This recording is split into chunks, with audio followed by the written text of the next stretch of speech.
Thank you for being with us. You're most welcome. You know, Rebecca, it's like, how do we revise capitalism if it's possible? It is possible. And the way forward is to rediscover the balance between free markets, free government, and a free society. We've known for a while that healthy and prosperous societies rest on three foundations: that the free market is essential as a generator of efficiency and innovation and prosperity, but that the free market must be balanced by a democratically accountable, transparent, capable government, and that both of these crucial institutions need to be balanced in turn by a strong civil society. That is, by a free media, an independent judiciary, and some kind of representation for labor. So that's the answer. That's easy. The really tricky question is how to get there. And you know, when we see in the paper all the time, we see almost an obsession with shareholder values, like as if that's the only thing, is the return to the shareholders. You know, fundamentally, can we survive something like that? Like, I mean, it doesn't seem like it's really serving a lot of people very well right now, you know? Well, it served some people very well for a short period of time. But no, I mean, to me, the first step in the how we get there, how we rebalance capitalism so it's genuinely just and sustainable, the first thing we need to do is remember that the purpose of the firm is not to maximize profits. It never was. The purpose of the firm was to build prosperity and a thriving society. And in a sense, we've gone down a byway where we thought that managers, all they had to do was put their heads down, maximize profits, that would, take care of the rest.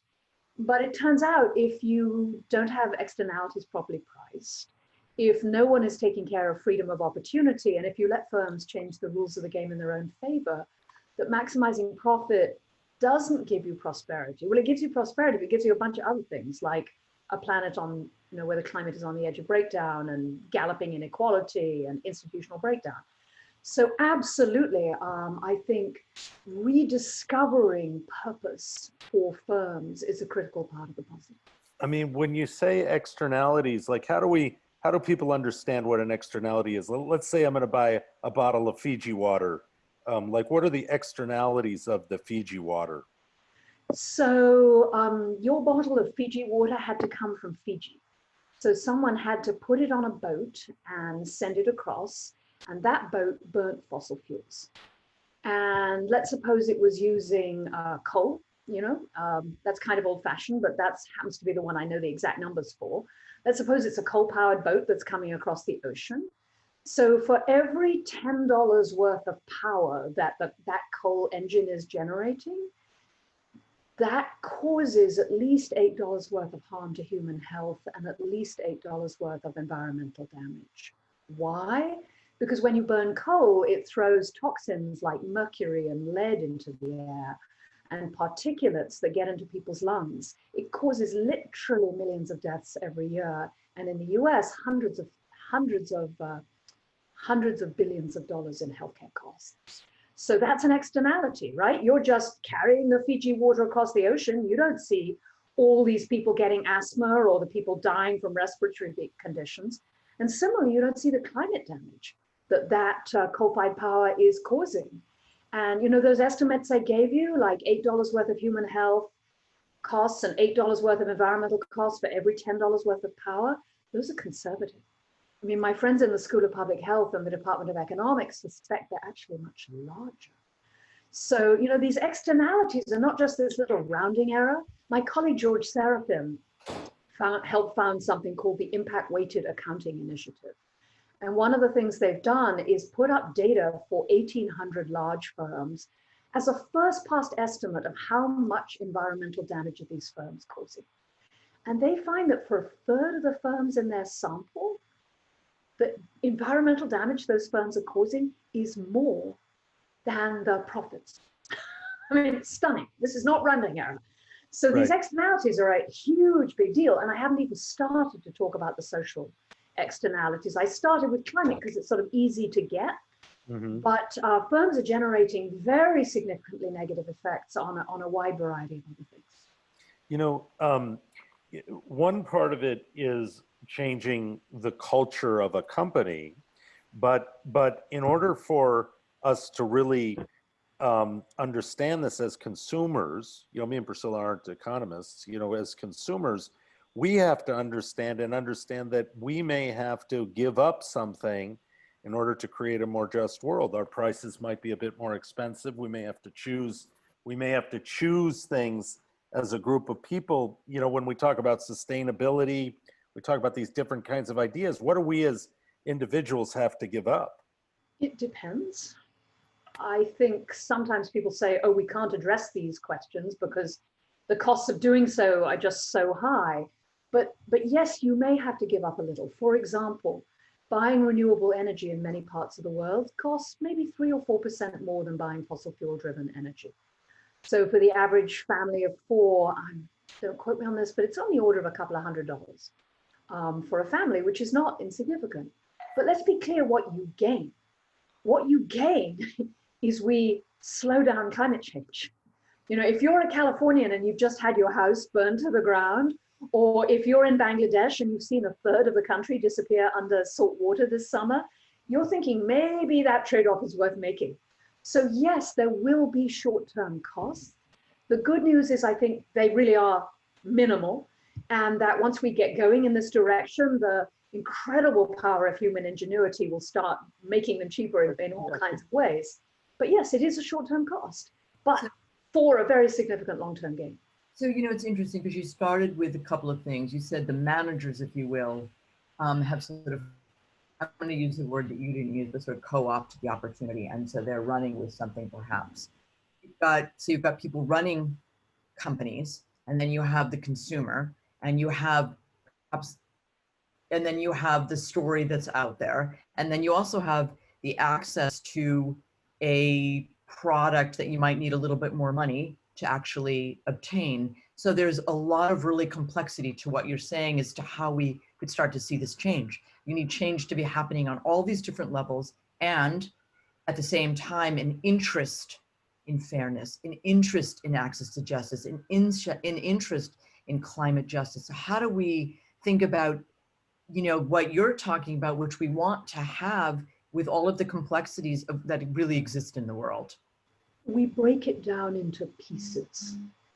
And the first piece is that business as a whole has a strong economic interest in addressing these problems.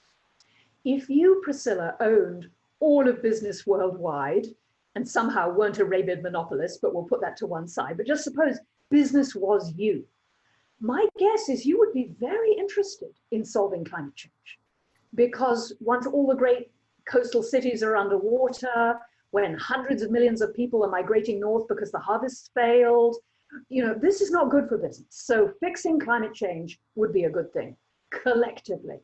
And I think you can make a very similar case for inequality and exclusion and the decline of institutions, but we can come back to that. For the moment, let's just focus on climate. So we have a collective case. Okay, great. Well, but Priscilla, you don't own everything. We're all different. You know, me and Jesse, we're all running our own firms. And now we have a classic collective action problem. If we all decided to move, we could get this nailed. But the trouble is, you know, Jesse isn't sure that I'm going to move, even though I say I will, because in the short term, it's expensive. So that's okay. How do we solve collective action problems? I think we see three great mechanisms to solve them out there. One is government, which is the old-fashioned way that humans solve these kinds of problems. And you could imagine a world in which nations begin to say, no, when you burn fossil fuels, you have to pay for it. And yes, it's a little bit more, but that will drive the carbon transition. So there's good old-fashioned government. There is the real collective action of business. And here, you may say, oh, this sounds okay, but let me try this. There is supposed to be a room somewhere in the world where 15 people meet. And those 15 people between them control about 40% of the world's financial assets. Now that's super creepy and has some real downsides, but let's stick with the upsides for a moment. And the upside is, for those 15 people, they really want to solve climate change. They can see that this is a fundamental risk to the stability of the economic system. And the good news is half of those 15 people have responsibilities that extend for 20 years, 30 years, 100 years. You know, some of them are pension fund managers. The guy who runs the Japanese pension fund, that's $1.7 trillion in assets, and he has 100 years of payouts to think about. So it's possible the capital markets will take us some part of the way. So government, capital markets, and third and last, and this is, I think, both the weakest and the strongest. I don't think anyone now would say in public, yeah, you know, of course I employ child labor. I mean, it's cheap and their little fingers, you know, incredible manual dexterity. There are some things that collectively as a society, we have decided we will not tolerate. That is the power of the culture and the shared normative regime and the sense of what's okay, what are we on about here? And so we need to mobilize that as well. And this is why I think, you know, that purpose-driven firms, clearly not the whole answer, but an important component, a rediscovery of weight. It's not about maximizing profits. It's about building healthy, resilient societies. And if that's the case, we've got to stop burning fossil fuels. And so I think if you break it up into these pieces, not that it's a done deal, Priscilla. I mean, we're talking about massive systemic transformation, but we're talking about like real reasons to change too. Right. So I think it can be a pathway. You know, in essence, are we stealing from our future when we talk about these external externalities? Are we stealing from the future for the present? You know, do individuals not understand that even when they're getting that thing cheaper, they're actually using up a resource that'll be later? Absolutely. We're stealing from the future all the time. Again, climate change is the most obvious example, but every time we get in the car and drive or use fuel oil to heat our houses, and I do both these things, we are making it harder for our children.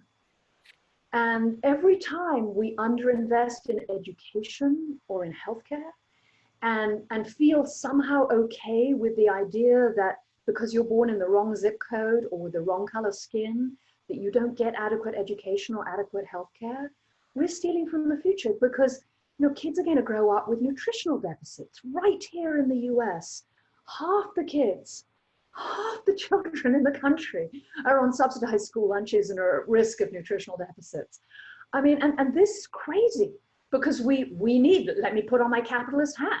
We need employees, we need customers, you know, we need people in the future who are going to be strong and resilient and going to be able to, you know, help us build the world together. So yes, we are stealing from the future big time right now.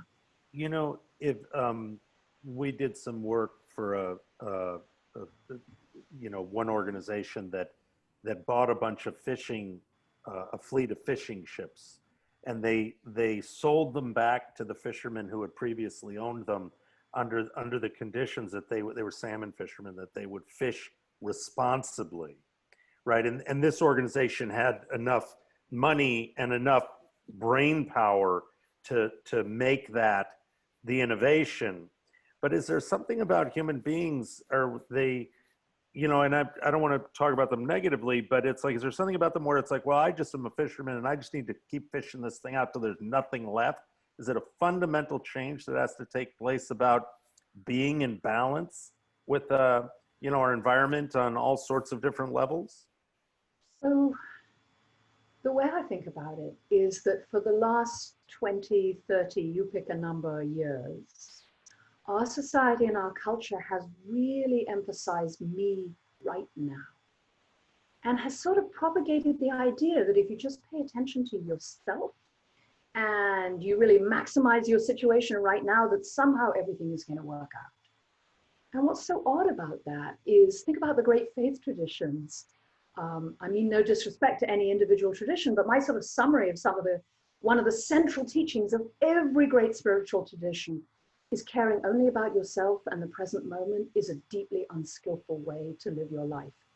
And any mother of a 2-year-old knows that one of your number one tasks, and I've lived this, is saying to your child, no, you have to share your toys. No, you have to make nice. You have to do this now because later you'll be glad that you did. So all the institutions that humans have evolved, I sometimes think that this is what Yuval Harari is getting at in *Sapiens* and his other work, is that is the work of the human race, is to take that 2-year-old, me, now, and go, no, we can't run it that way. And that's what the village is, that's what the community is. That's what firms are. Really high-performing firms are all about us and later. That's what football teams and armies and ideally communities and nations. And the last few years have seen a kind of sledgehammer to many of those institutions. So it's not just something that has to happen in our heads. It has to happen in the world as well, but it has to happen in both places. So do we need a moral revolution? Absolutely we do. Do you think we're having one? I mean, where are we? And also I want to ask the question of where's capitalism in the face of a pandemic or in the middle of a pandemic? How is it doing? So let me answer your first question and see if it answers your second. Are we in the midst of a moral revolution? We're in the midst of something. Let me give you my leading indicators. In February at the Harvard Business School where I teach, we asked the first-year MBA students, is capitalism broken? And half of them said yes. So this is like the Harvard Business School. So that's kind of a clue that something is going on. And before the pandemic, when I would talk about my book, I would say things like, I think we're too focused on me now, we need us later, maybe a moral revolution. I think we need to really rebuild government and our institutions. And by and large, business people would look at me and go, that's really interesting, Rebecca. Could you go over again how becoming purpose-driven will make me more productive? They didn't want to think about these larger questions. But that has really changed. And of course, there's a sample selection bias because who comes to see a talk called Reimagining Capitalism? But now when I'm working with senior teams and senior leaders, they're so much more open to these ideas. And, if I'd known the pandemic was going to happen, I would have written a much more radical book because people are so much more ready to hear these ideas, in my estimation, than they were 6 months or a year ago. So yes, something is happening. Thank you. CEO compensation, it's gotten so out of whack relative to the corporation, that combined with the idea of shareholder value and like what we saw with all this, all the money that went to the corporations where they basically used it to buy their stock back. These are incredibly self-destructive sort of tendencies. Can we bring it back to an equitable balance where employees make a reasonable amount of money for working at a corporation? These kinds of ideas. So I really hope so. I mean, that's what my book is. I'm a Harvard Business School professor, and I'm saying enlightened self-interest, people. What we're doing is not working for everybody else. We have to stop. And I must tell you, Jesse, I remember,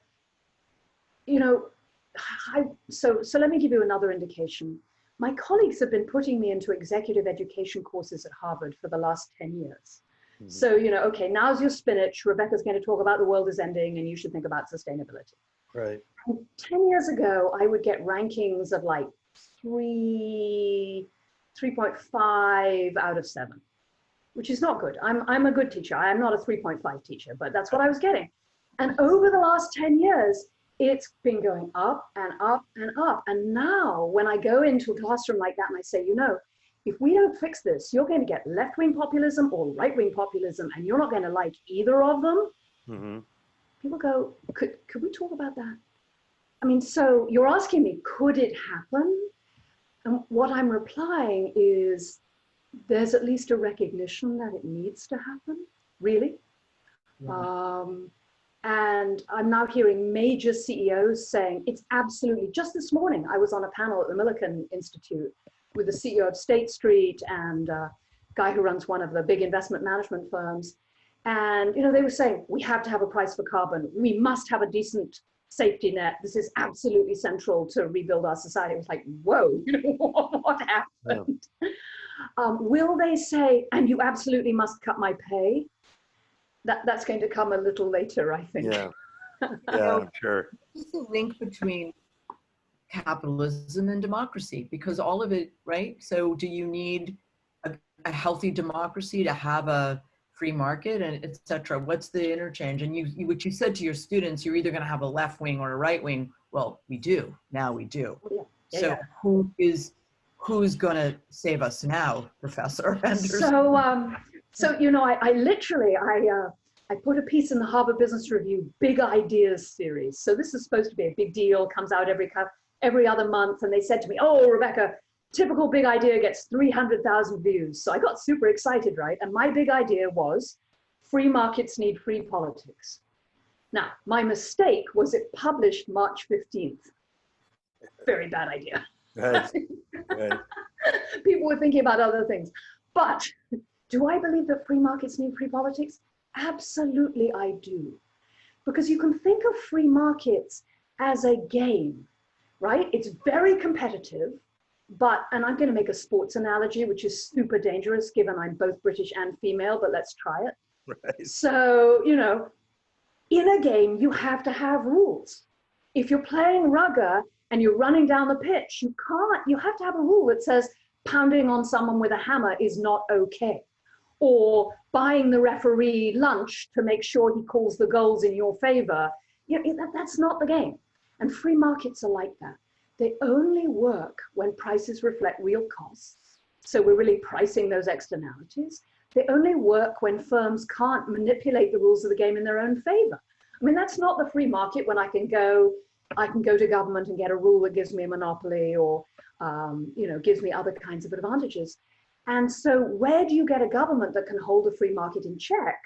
You get it from democracy. You get it from a free, transparent democracy.